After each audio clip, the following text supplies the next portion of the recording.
On the second evening of February 1816, a baronet's ward named Margaret Ashworth stood pressed against the cold marble wall of the Kentbury Ballroom, gloved hands clasped so tightly the seams strained, while 300 guests watched her stepmother announce to the room that the girl could not dance and never would.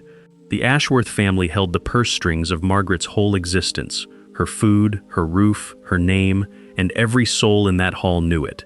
Everyone expected her to curtsy, retreat to the corner, and be forgotten before the second set began, as she had been forgotten at every ball for 6 years running. What happened instead was that the Duke of Harrow, a man the whole county called cold and unreachable since his wife's death 3 winters past, rose from his chair at the edge of the room, crossed the entire length of that ballroom in silence, and asked Margaret Ashworth to dance in a voice loud enough for every scorner to hear. He had never spoken to her before that night. The orchestra faltered. Her stepmother's fan froze mid-air. What he said to her in the middle of that cleared floor, and what he did in the 6 months that followed, would be spoken of in Kentbury drawing rooms for the next 30 years, not as scandal, but as the night everything about her changed.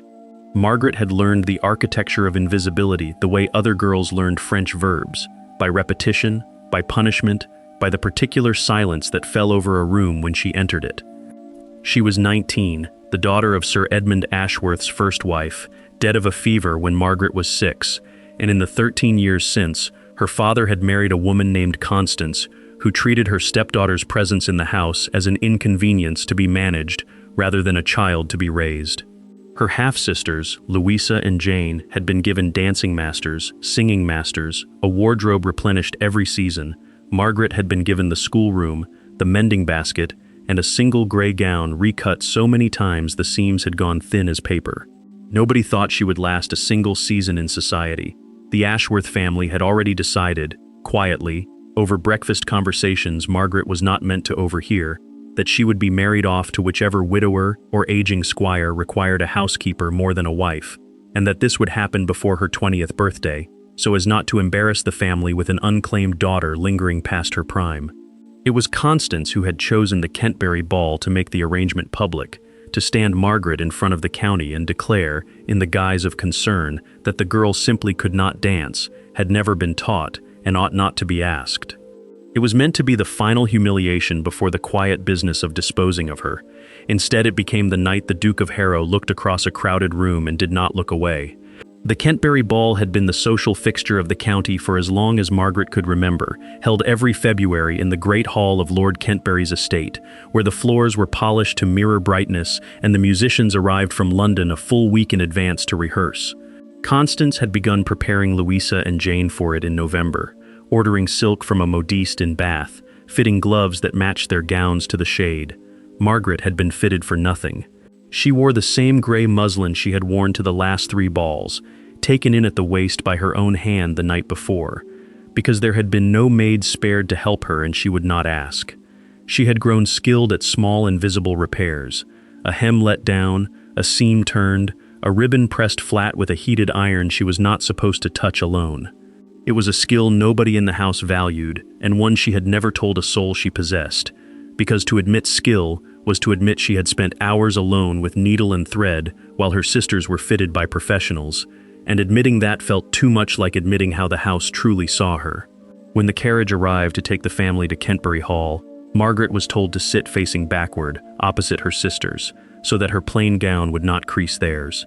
She did not argue. She had learned, over 13 years, that arguing cost more than it ever returned. The drive took 40 minutes through lanes still frosted from the week's cold snap, past hedgerows silvered with ice, and Margaret spent the whole of it watching the moon through the small carriage window, thinking of nothing in particular, which was its own kind of mercy.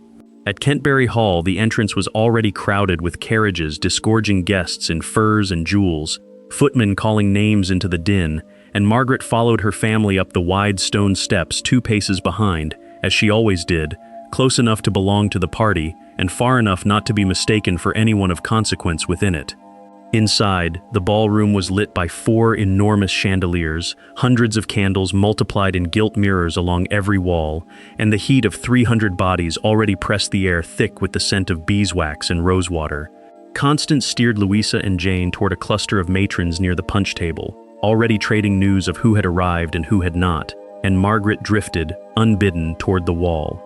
The particular stretch of marble near the musician's gallery where she always stood, because it offered a clear view of the door and a shadow deep enough that few people troubled to look into it. She had stood in that same corner at 7 balls now. She had memorized the pattern of the plasterwork above it, the small chip in the marble at knee height, the way the draft from the terrace doors reached that spot first and left it coldest. It was not loneliness exactly, the thing she felt standing there. It was closer to patience, the particular, practiced patience of a person waiting for a season to end so another could begin, waiting, always, for something to change without permitting herself to imagine what that change might look like, because imagining had only ever led to disappointment sharp enough to remember for weeks. Constance found her within the hour, as she always did, drawn by some instinct for locating the one guest most likely to embarrass her. She arrived with Lady Perrin at her elbow, a woman whose fortune in wool had bought her a house 3 doors from the Ashworths, and a permanent seat at Constance's card table. And the two women regarded Margaret the way one might regard a stain noticed too late to address before company arrived. "Margaret does not dance," Constance said to Lady Perrin, in a voice pitched exactly loud enough to carry to the nearest cluster of guests without appearing to be pitched at all. "We did try, when she was younger. She simply has no aptitude for it. It seemed kinder, in the end, not to press the matter." Lady Perrin made a sound of sympathy that was not sympathy at all, and her gaze swept over Margaret's gray gown with the frank, cataloging look of a woman pricing livestock. "How unfortunate," she said. At her age, Margaret said nothing. She had learned that nothing was the only answer that could not be repeated back to her, twisted, and used as further evidence of some deficiency. She kept her eyes on the middle distance, on the dancers already forming their first set near the center of the floor, and let the words pass over her the way rain passes over stone, leaving a mark, eventually, but not tonight, not where anyone could see it. What Constance had said was not entirely a lie, and that was the particular cruelty of it. There had been an attempt, once, when Margaret was 13, a dancing master hired for a single disastrous fortnight, before Constance declared the expense not worth continuing, and redirected the master's remaining hours to Louisa instead. Margaret had learned 4 measures of a quadrille, and nothing more, badly, from a teacher who plainly resented being paid for a student he considered beneath his real work. She had never danced at a ball in her life, not once, not even with her own father, who had taken to spending his evenings in the card room at these events, rather than witness whatever arrangement his second wife had made for his elder daughter. Margaret understood, standing in her corner while Constance moved off toward another conversation, that this was not really about dancing. It had never been about dancing. It was about establishing, publicly and repeatedly, that she was a burden the family carried out of duty rather than affection, so that when the eventual match was made, whatever aging widower or indebted squire Constance eventually produced, no one in the county would think the family had done anything but perform a great and patient kindness in finding her a home at all. She had not always believed this about herself. There had been a year, long past now, when her father still called her his clever girl, and let her sit beside him while he read the newspaper aloud, explaining the workings of Parliament to a daughter who listened with an attention her half-sisters never offered. That had ended sometime around her 10th year, gradually, the way a fire dies when no one thinks to add wood, not through any single cruelty, but through a slow accumulation of Constance's preferences taking precedence, of Louisa's tantrums requiring more urgent management, of Sir Edmund finding it simply easier to let his wife manage the household, including, eventually, the daughter who was not hers. Margaret did not blame her father entirely. She had tried, for years, and found the exercise exhausting and unproductive, a wound she kept reopening for no purpose she could name. What she permitted herself instead was a kind of careful accounting, tallied privately and revised often, the small dignities preserved, the humiliations survived, the version of herself that remained intact beneath the gray muslin and the corner by the wall. She counted her ability to mend a hem invisibly. She counted the fact that she had taught herself, from books smuggled out of her father's library, enough Italian to read Dante badly, and enough botany to name every flower in the estate's overgrown east garden, a garden nobody else visited because it had gone to seed a decade past, and Constance considered it an eyesore rather than a refuge. She counted the nights she had sat up with old Mrs. Fenwick, the housekeeper, when the woman's chest grew tight with winter cough, steeping willow bark and reading aloud until the coughing eased, because Mrs. Fenwick was the only person under that roof who had ever called her, without qualification, a good girl.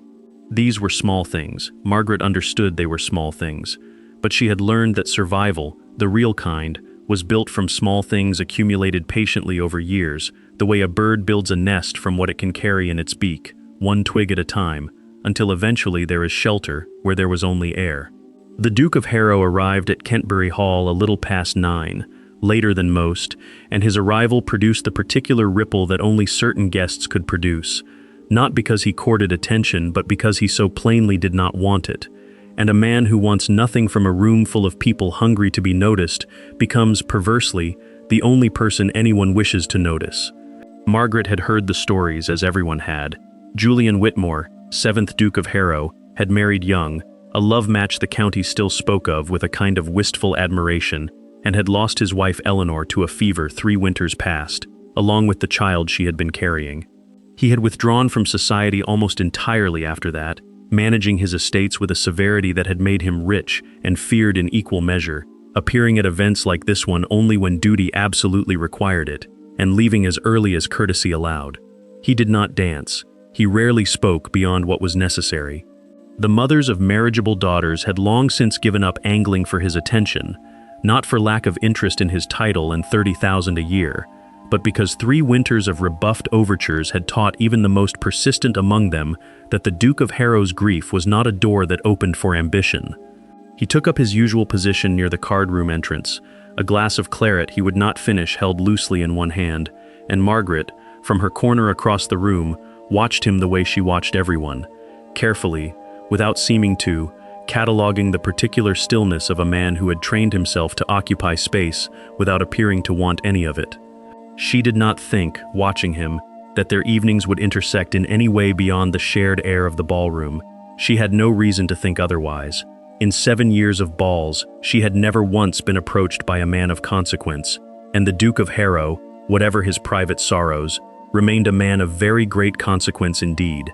What she did not know, what nobody in that ballroom knew, save perhaps his valet and his late wife's old nurse, was that the Duke had already noticed her, not that night, but 3 balls previous, standing in that same corner in that same gray gown, and had spent the month since, turning over an idea he had not yet permitted himself to call a decision. The first set ended and the second began, and it was during the pause between them, while the musicians retuned and the floor cleared for a moment of general murmuring circulation, that Margaret became aware of a shift in the room's attention. She noticed it the way one notices weather changing before the first drop of rain, a subtle reorientation of heads, a lull in conversation near the card room, and then Lady Perrin's voice, no longer pitched for cruelty but for astonishment, saying somewhere behind her, "Is he crossing the floor?" Margaret did not turn. She assumed, as anyone would, that the remark concerned someone else, some more probable object of a duke's attention, and she kept her eyes on the middle distance the way she had trained herself to for 7 years, until the crowd itself began to part in a manner that made continued incuriosity impossible.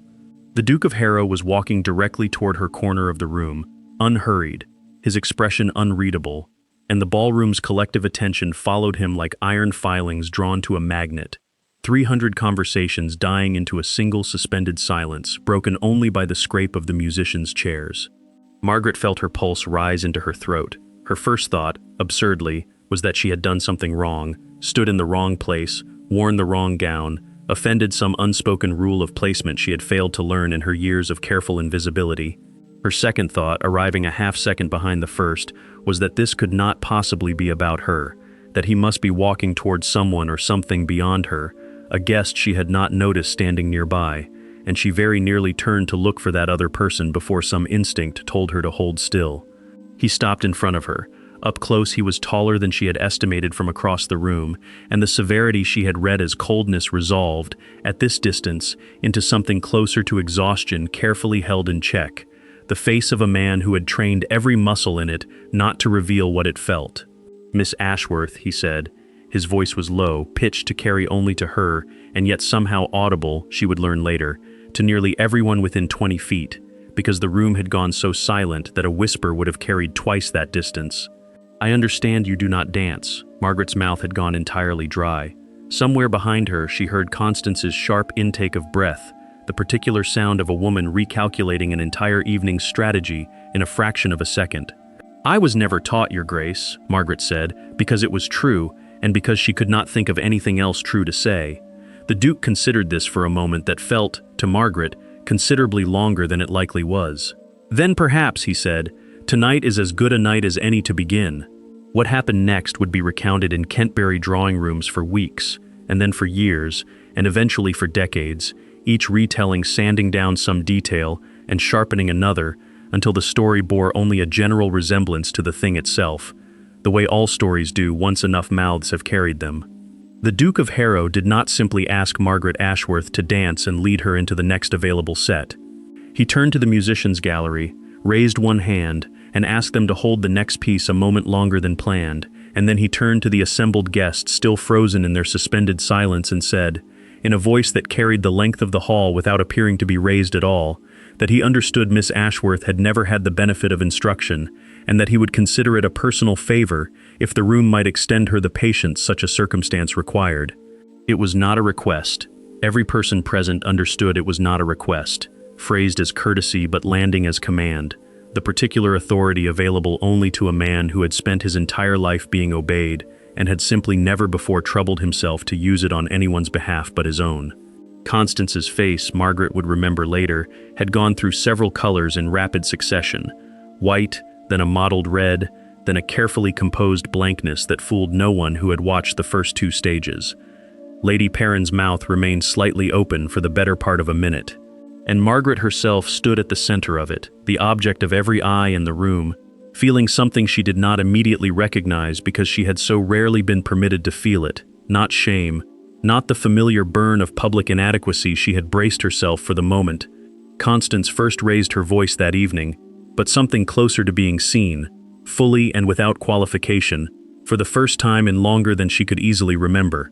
The Duke extended his hand. Margaret looked at it for a moment that felt suspended outside of time, and then she placed her gloved fingers in his, and he led her not to the edge of the set where a beginner might discreetly follow along, but to its very center, where he proceeded, with a patience that startled her more than his initial approach had, to walk her through the steps of a simple country dance one measure at a time, correcting her missteps in a voice too quiet for anyone else to hear, while 300 guests who had come that evening to watch her humiliation instead watched her learn to dance in the arms of the most eligible man in the county.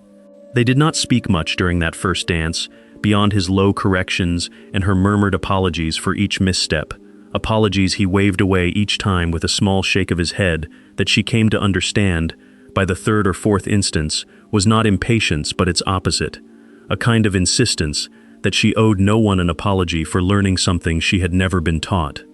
It was only near the end of the set, as the final measures resolved and the other couples began to break formation, that he spoke to her directly, not as instruction but as conversation. "You dance better than you believe you do," he said. "That is generally true of people who have been told for a long time that they cannot."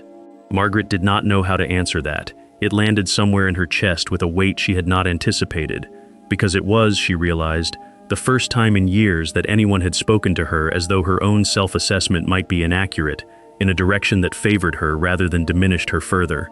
"You do not know me well enough to say that, Your Grace," she said, and immediately regretted the boldness of it, bracing for the correction that never came. Instead, the Duke's mouth moved, very slightly, in something that was not quite a smile, but occupied the same territory a smile might, in a face that had plainly not practiced the expression in some time. "No," he agreed. "I do not. I intend to remedy that, if you'll permit it." The set ended. He bowed. She curtsied, properly this time, the movement coming easier than it had an hour before, and he escorted her back toward the edge of the room where Constance stood with an expression Margaret had never seen her stepmother wear before, not quite fear, not quite calculation, but some uneasy alloy of both. The Duke did not linger to make conversation with Constance.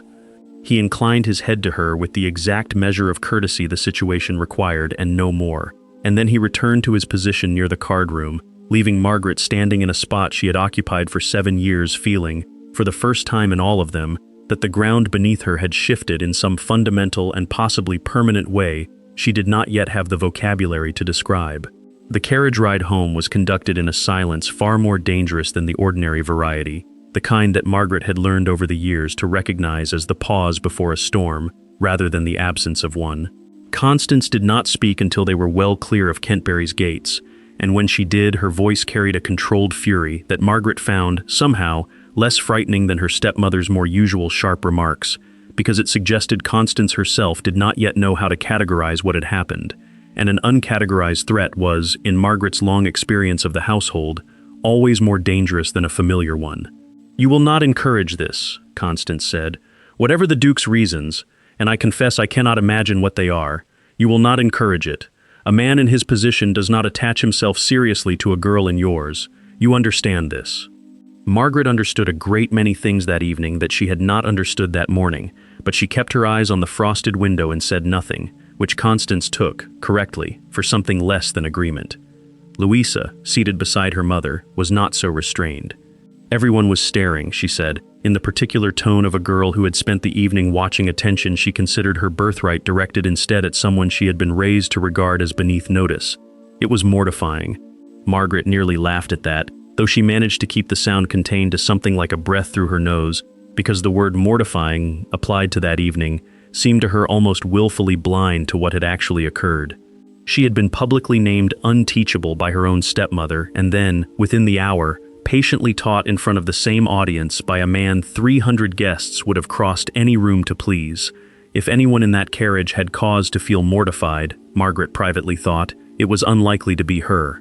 She said none of this aloud. She had learned that victories won in a single evening could be undone by a single careless word spoken too soon, and so she rode the rest of the way home in silence, her gloved hands folded in her lap, replaying the particular quiet authority of the Duke's voice asking the room for patience on her behalf, and wondering, with a caution she did not entirely trust herself to maintain, whether he had meant what he said about remedying his ignorance of her, or whether the whole evening had been, for him, a single act of impulsive kindness never to be repeated. The letter arrived 4 days later, delivered not by the regular post but by a liveried rider, who presented it to the Ashworth housekeeper, with instructions that it be placed directly into Miss Ashworth's hands. A level of ceremony that threw the household into a state of suppressed chaos Margaret could feel radiating from every corner of the house before she had even seen the envelope herself. It bore the Harrow seal, pressed into wax the deep green of the ducal crest, and Margaret's fingers trembled slightly as she broke it, alone in the small room off the kitchen she had claimed as her own years ago, precisely because no one else wanted it. The letter was brief and formal in the way correspondence between near strangers required, but it contained an invitation that was anything but ordinary. The Duke requested the pleasure of Miss Ashworth's company at Harrow Park the following week, to view the estate's library, which he understood, from a conversation he did not further elaborate on, might interest a young woman of her particular curiosity. Margaret read the letter 3 times before she permitted herself to believe its contents were real, and then a 4th time to search for some detail she had misunderstood, some more modest interpretation that would protect her from the disappointment of hoping too largely. She found none. The invitation was plain, and it named a day, and it required only her acceptance to become real. She did not know, reading it, how the Duke had learned of her particular curiosity, since she had said almost nothing to him beyond a handful of sentences exchanged mid-dance, and she would not learn the answer to that question for some weeks yet, that Eleanor, the Duke's late wife, had kept a small circle of correspondence in the county, among them old Mrs. Fenwick's niece, who had mentioned once, in an idle letter written before Eleanor's death, that the Ashworth girl read Italian she had taught herself from smuggled books, and tended a wild garden nobody else in the house would touch. The Duke had remembered the detail the way he remembered most things that concerned people he found himself, against his own expectation, unable to stop thinking about. Constance's reaction to the letter, when Margaret felt compelled to show it to her, rather than risk being accused later of concealment, was a masterclass in contained calculation. She read it twice, her expression giving away nothing until she folded it closed, and then she said, in a voice stripped of its usual edge, that Margaret would of course accept, and that a suitable gown would need to be found, and that Louisa and Jane would naturally accompany her as chaperones befitting the occasion. Margaret understood, hearing this, that her stepmother had already begun recalculating the entire family's fortunes around the possibility the letter represented, and that whatever protection this new attention might offer her, it would come bundled, inevitably, with a fresh set of complications she had not yet begun to anticipate. Harrow Park, when the Ashworth carriage finally rolled up its long gravel drive the following week, was larger and colder and more magnificent than anything Margaret had permitted herself to imagine. A great stone house, with wings extending in both directions farther than the eye could easily follow, its windows catching the pale winter sun in 100 separate reflections. Louisa and Jane, seated across from her, had spent the entire journey alternating between excited speculation about the house's interior and pointed remarks about how peculiar it was that Margaret, of all people, had been the one invited. Remarks Margaret absorbed with the same practiced stillness she had absorbed similar remarks for years. The Duke received them himself in the entrance hall, which surprised Margaret, since she had expected a housekeeper or steward to manage the formalities of arrival, and his greeting to Louisa and Jane was correct and brief before his attention settled, without apparent effort to disguise it, on Margaret herself. "Miss Ashworth," he said, "I am glad the weather held." He led them first through the principal rooms of the house, a tour conducted with the practiced neutrality of a man who had given it many times before to guests who cared more for the value of the furnishings than their history. But as the group approached the library, a vast room lined floor to ceiling with dark wood shelving, its far wall dominated by tall windows that looked out over a frost-silvered garden, something in the Duke's manner shifted, becoming less performance and more genuine offering. He turned to Louisa and Jane and suggested, with perfect courtesy, that the housekeeper might show them the conservatory, where a rare collection of orchids was currently in bloom, and the two girls, sensing correctly that orchids held more promise of admiration than several thousand books in languages they did not read, departed readily enough, leaving Margaret alone with the Duke in a room that smelled of leather bindings and old paper and the particular cold, clean air of a space kept deliberately unheated to preserve its contents. "I understand you read Italian," he said, once the door had closed behind the departing girls. Margaret felt her face warm despite the room's chill. "Badly, Your Grace. Self-taught, from books I was not strictly meant to have access to." "Then you are exactly the sort of reader this room was built for," he said, and crossed to a shelf near the window, drawing down a slim volume bound in faded green leather. This was my wife's, Dante, with her own translation notes in the margins. She spent 3 years arguing with a printed translation she considered inadequate. I think she would have liked the argument continued. The mention of his late wife hung in the cold library air between them, and Margaret understood instinctively that she had arrived at a threshold most visitors to this house were never permitted to approach, let alone cross. She took the book carefully, as though it might dissolve under too firm a grip, and opened it to a page marked with a faded ribbon, finding there, in a small, precise hand entirely different from the printed text, a marginal note disputing a particular translation of a line about lost souls wandering without direction. "She was right," Margaret said, after a moment spent reading the note twice. "The printed translation does lose the ambiguity in the original. It resolves something that Dante deliberately left unresolved." The Duke was quiet for a moment, and when Margaret glanced up from the page, she found him watching her with an expression she could not immediately name. Not quite surprise, though surprise was some part of it, but something closer to the particular ache of recognition, of finding in an unexpected place some fragment of a conversation he had believed permanently ended. "She would have liked you," he said finally, quietly, more to himself than to her. She had very little patience for people who agreed with her simply to be agreeable. Margaret did not know how to respond to that, so she said nothing, and returned her attention to the book, and for a long moment the two of them stood in companionable silence in the cold library, while outside the frost-silvered garden held its breath under a pale sky. It was the Duke who spoke again first, and when he did, his voice had lost some of the careful formality it had carried since the entrance hall. "I have not shown anyone this room since she died," he said. "Not truly shown it. My steward comes in to have the shelves dusted. My sister visits twice a year and admires the windows. But no one has stood where you are standing and argued with the marginalia in 3 years."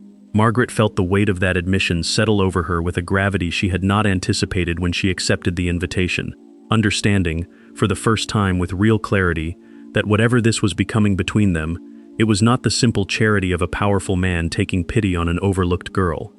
It was something considerably more complicated, built from a grief he had not resolved and a loneliness he had not previously admitted even to himself, and she understood, standing there with his late wife's book open in her hands, that she had just been trusted with something far more fragile than an afternoon's tour of a library. They spoke for the better part of an hour before Louisa and Jane returned from the conservatory, full of orchids and unaware entirely of what had transpired in their absence.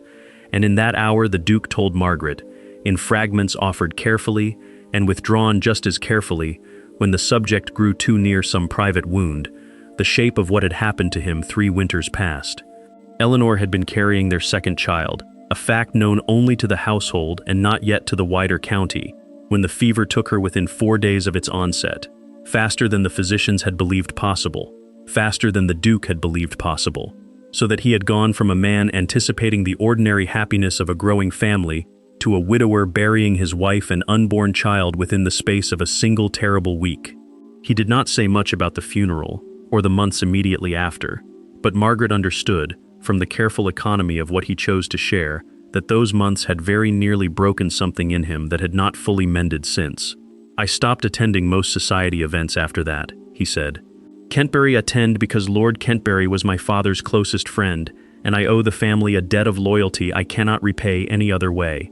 But I had not intended to dance again.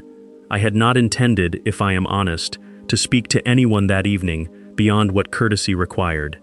Margaret found herself, without entirely deciding to, asking the question she suspected everyone else in the county had wondered and none had dared voice directly. "Then why me?" The Duke considered this for a long moment, his gaze moving to the frosted window and the garden beyond it, before returning to her face.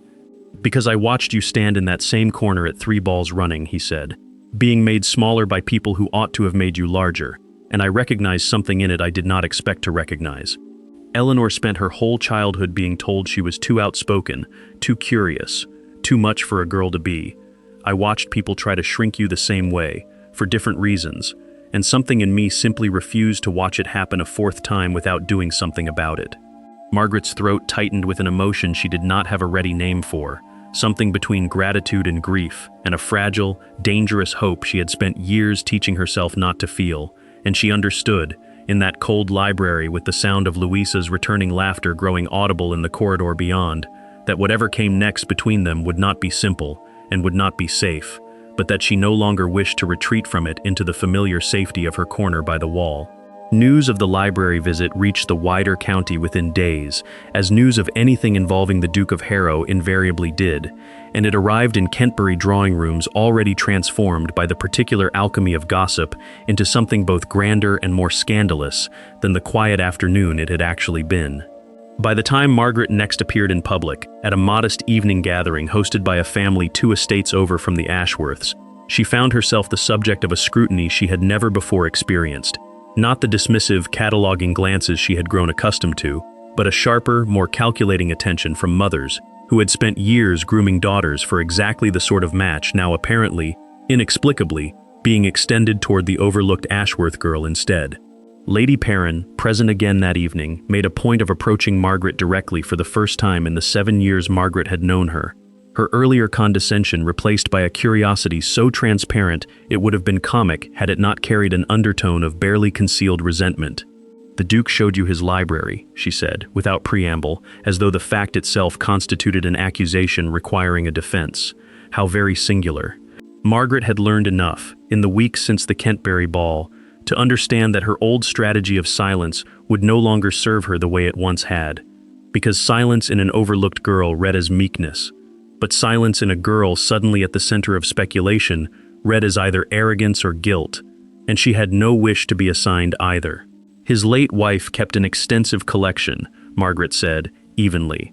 "I understand few visitors take an interest in it."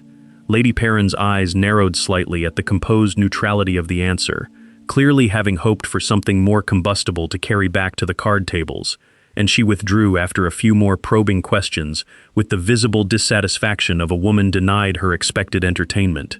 Constance, watching this exchange from across the room, had begun in recent days to treat Margaret with a wary solicitude that Margaret found nearly as disorienting as the Duke's attention itself.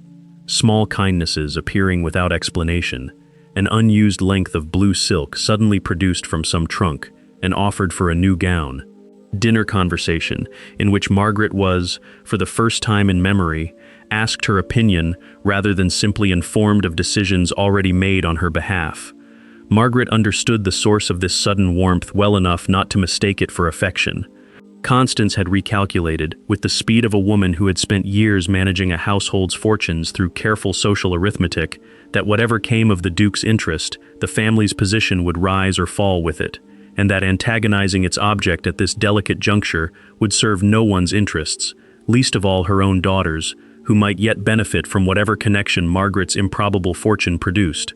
The Duke called at the Ashworth house itself for the first time some 10 days after the library visit, an event that threw the household into a state of preparation bordering on siege, with Constance directing the reorganization of the good parlor's furniture twice in a single morning and dispatching a boy to the village for fresh flowers despite the season offering almost nothing worth cutting.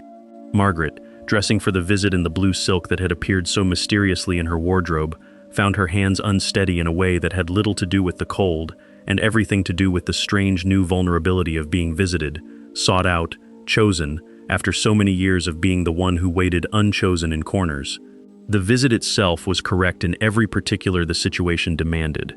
The Duke sat in the parlor for the prescribed 40 minutes, Constance hovering at the edge of every exchange with a vigilance that would have been comic in its transparency had the stakes not felt, to Margaret, so genuinely precarious, and the conversation ranged across safe, ordinary subjects: the unusually hard winter, a neighboring family's new addition to their stables, the state of the roads after the recent frost. But beneath the ordinary surface of it, Margaret felt something building that she recognized, with a kind of quiet astonishment, as the particular current that ran between two people who had already, in private, said truer things to each other than the room's polite conversation permitted them to acknowledge aloud. When the Duke rose to leave, he asked, with perfect propriety, whether Miss Ashworth might be permitted to walk in the garden the following afternoon, weather allowing, accompanied of course by whatever chaperone the family thought appropriate. Constance agreed with an eagerness that undercut whatever dignity she had hoped to project, and the Duke departed with a bow that lingered, Margaret thought, a half-second longer than strict courtesy required. It was only after the front door had closed behind him that Margaret allowed herself to exhale the breath she had not realized she'd been holding for the better part of an hour, and it was only in the privacy of her own small room that night, sitting by the single candle she was permitted, that she allowed herself to consider, fully and without the usual caution, what it might mean if this improbable attention did not withdraw as suddenly as it had arrived, if the corner by the wall, the mended gray gowns, the years of careful invisibility, were not in fact the whole of her story, but only its long, difficult opening chapters. The garden walk the following afternoon, conducted under the technically watchful but practically inattentive chaperonage of Mrs. Fenwick, who had developed in recent days a sudden and convenient interest in the Ashworth grounds' overgrown hedges whenever Margaret and the Duke wandered more than a few paces ahead, became the first of what would grow into a regular occurrence over the following weeks. They walked the frost-hardened paths of the Ashworth gardens and later the far grander grounds of Harrow Park, and in the accumulating privacy of those walks, away from the performing pressures of ballrooms and parlors, Margaret found herself speaking more freely than she had spoken to anyone since childhood, telling the Duke about the wild East garden nobody else in her family would visit, about the botany she had taught herself from smuggled books, about Mrs. Fenwick's winter coughs and the willow bark tea that eased them, about 100 small details of a life that had gone largely unwitnessed for 13 years, and that she had begun, cautiously, to believe might be worth witnessing after all. The Duke, in turn, spoke of Eleanor in fragments that grew slightly longer and slightly less guarded with each walk, not as a rival for Margaret's attention, but as a person whose absence had shaped him, and whose memory he was only now, in Margaret's company, learning to hold without the accompanying weight of unbearable grief. He told her of Eleanor's laugh, which had been too loud for polite company, and which he had loved precisely because it refused to make itself smaller for anyone's comfort. He told her of the child they had been expecting, a detail he had shared with almost no one outside his immediate household, and Margaret understood, hearing it, that she was being trusted with the architecture of a grief so private it had barely been spoken aloud even within his own walls. It was on the fourth such walk, beneath the bare branches of an ancient oak at the edge of the Harrow Park grounds, that the Duke stopped walking entirely and turned to face her with an expression she had not yet seen him wear. not the careful composure of the ballroom, nor the guarded tenderness of the library, but something rawer and more uncertain, the face of a man arriving at a threshold he had not expected to reach again in his lifetime. "I did not think I would want this again," he said, without further preamble, and Margaret did not need to ask what he meant by this, because she had felt the same unnamed thing building between them across 4 weeks of careful walks and half-finished conversations, and she found herself, for once, without any practiced silence to retreat behind. "I do not know what to do with wanting it," he continued, when Margaret said nothing, her heart beating with a force she felt certain must be visible through the fabric of her gown. "I built an entire life around the assumption that this part of it was finished. My estates, my duties, a grief I had made peace with carrying alone. And then I watched a girl stand in a corner being told she was worth nothing, and something in me simply would not accept it.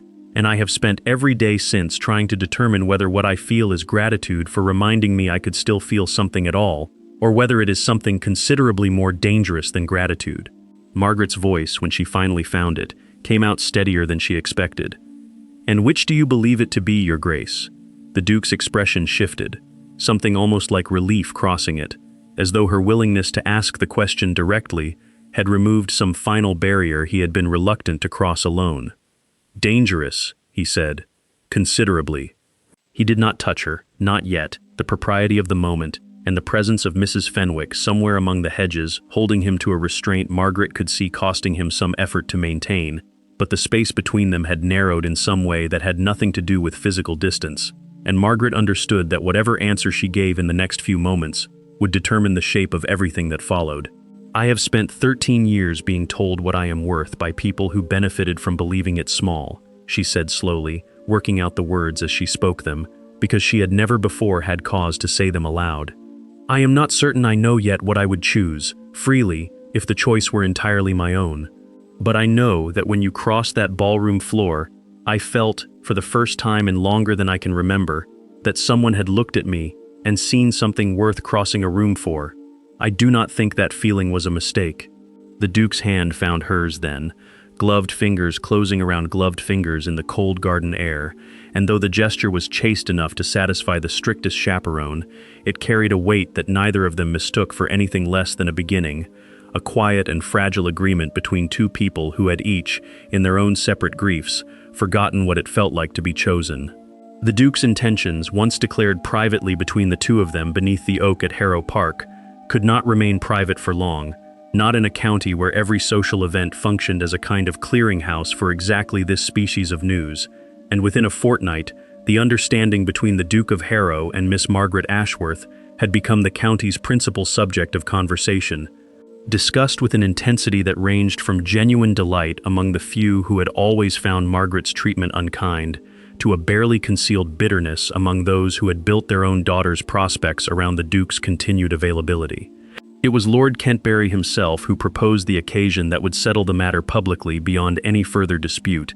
A second ball, held at Kentbury Hall precisely 1 year to the week after the first, at which the Duke's engagement to Margaret would be formally announced before the same 300 guests who had witnessed, 12 months earlier, her stepmother's declaration that she could not dance. Margaret understood, when the Duke proposed the timing to her, that this was not coincidence but a deliberate act of narrative correction, a choosing of the same stage on which her humiliation had been performed, to instead perform, this time, her vindication, and she found herself moved nearly to tears by the particular thoughtfulness of it, the recognition that some wounds require not just healing, but a public witnessing of their healing to be fully closed. Constance, for her part, had spent the intervening months transforming herself into a version of maternal warmth so thorough that Margaret sometimes found it difficult to summon her old wariness, though she never fully abandoned it, understanding that gratitude for changed behavior did not require forgetting the years that had necessitated the change.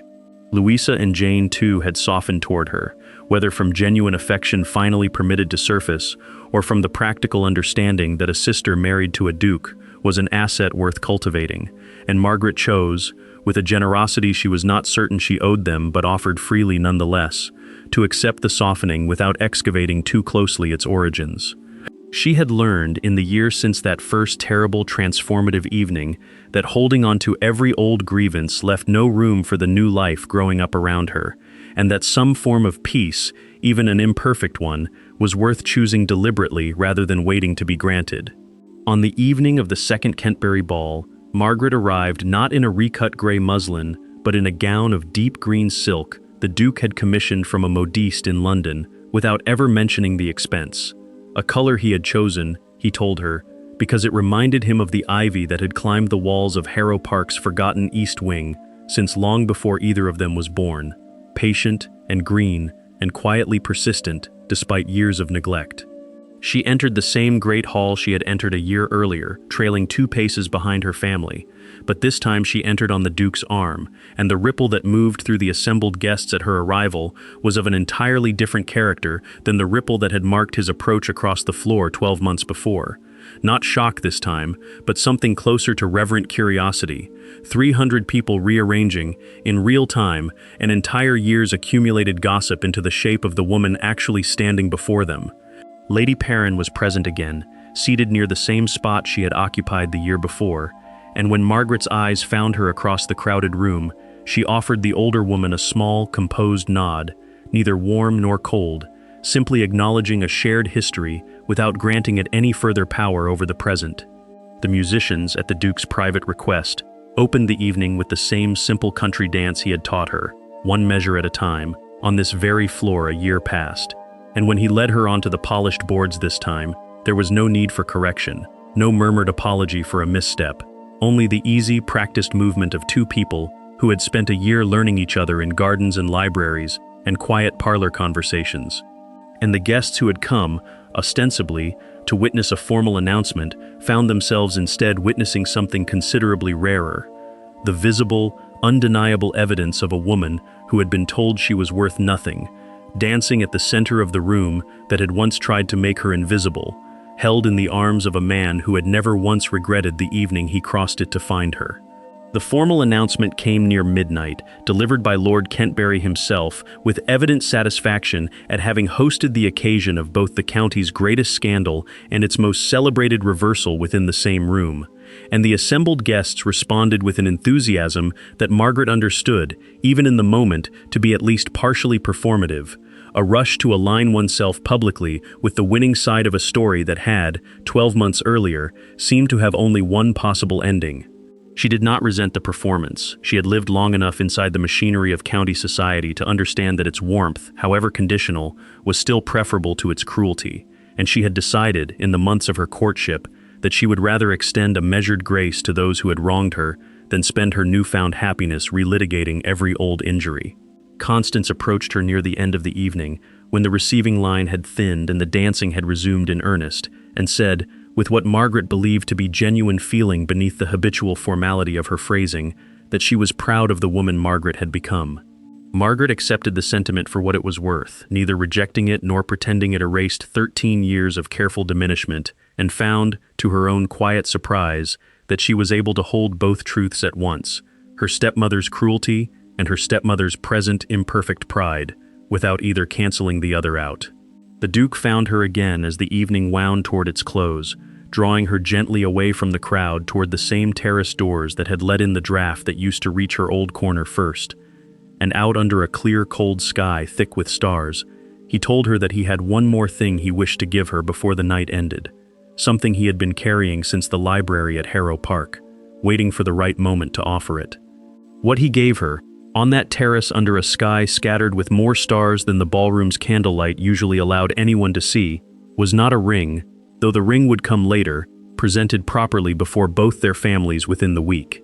It was the small green volume of Dante that had belonged to Eleanor, the one with her precise marginal notes disputing an inadequate translation, and inside its front cover the Duke had written a single line beneath his late wife's name, one that Margaret would read 100 times in the years that followed, and never once without feeling the same swell of gratitude that filled her chest the first time she saw it.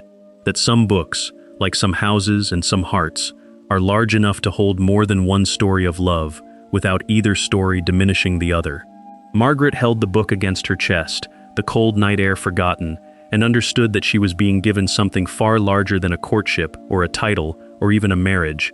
She was being given a place in a story that had already known loss and had chosen, deliberately and with great care, to make room for her, rather than ask her to replace what had come before.